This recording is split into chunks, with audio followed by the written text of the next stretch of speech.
Should I get general liability insurance under my name or the foundation's name for one man handyman business, and the same for getting bonded?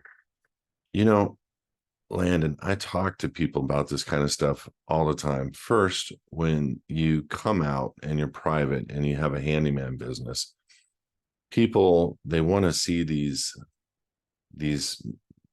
and trust me, I've asked this question a lot to people that are in that type of field business that you're in. How often do people actually ask for your bond? How often do they actually ask for the liability insurance? And, you know, if that is a big worry and somebody were to have issue, if it were me, I would keep an active LLC. It's obviously going to cost you every year for the LLC. It's going to cost you for the insurance, and you're going to have to file a return on that LLC.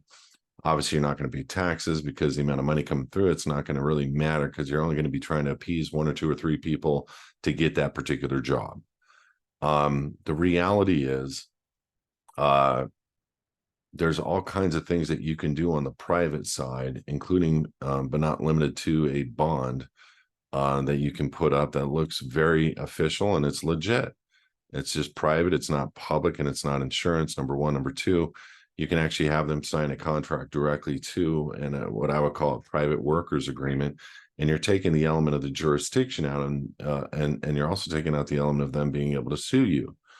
Or you just do everything through the foundation and that we create for you, and you still have a private workers agreement and quote unquote bond, and you are contracting with them directly. And I have some people that will show them the bond over here and show them the liability insurance, and then they give them the contract over here in the name of the foundation, and and that's not deceiving, okay? Because you write literally on the foundation invoice receipts the name of the LLC, and you can call it a wholly owned subsidiary of XYZ Foundation.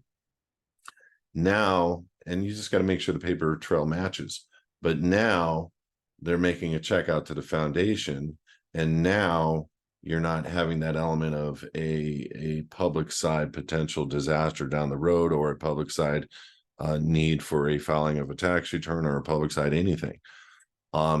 So this question is common, but there isn't anybody that is running into issues within relation to how are they able to perform or look to a customer. Most customers just want to see that you're above reproach. Most customers just want to see you have good Yelp rating. Most customers just want to see that you're doing it right. And when you have them sign a private agreement, and for the performance bond, whatever work that you're going to do at whatever hourly rate that you're going to do it, they're happy with that. And I personally have never asked for a bond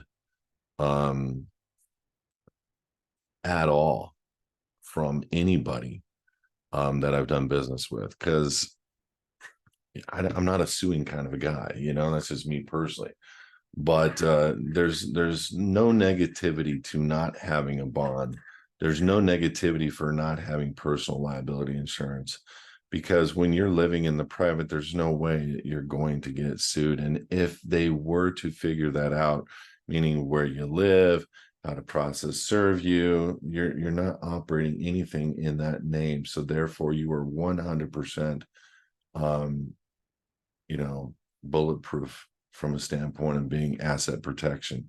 See, people in the living in the private program recognize the asset protection benefits of going through the living in the private program. We completely privatize everything for you. It's that, well, you do the work, we help you. It's privatizing the house, the cars, the insurances, the everything goes into the private. So if somebody were to file a suit on you, and let's say they win, there's no way they're going to attach a bank account. There's no way they're going to attach your home. So that element of that need in your mind for yourself, I'm probably thinking you're doing it for them so you can get the bid. But nevertheless, it's for yourself. There's no real need, because you're you're basically bulletproof.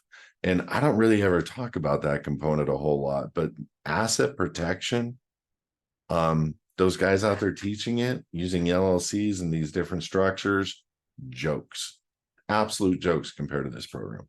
This program, there's nobody that's getting sued, nobody that's losing dollars and cents from being sued, being a party in a court case. None of that stuff happens because everything is private. There's no registered process serving agent for a foundation, and then go on and on and on. You cannot attach a foundation bank account because of the liabilities of a man over here or liabilities of a corporation over here, even if your name's on the bank account, period.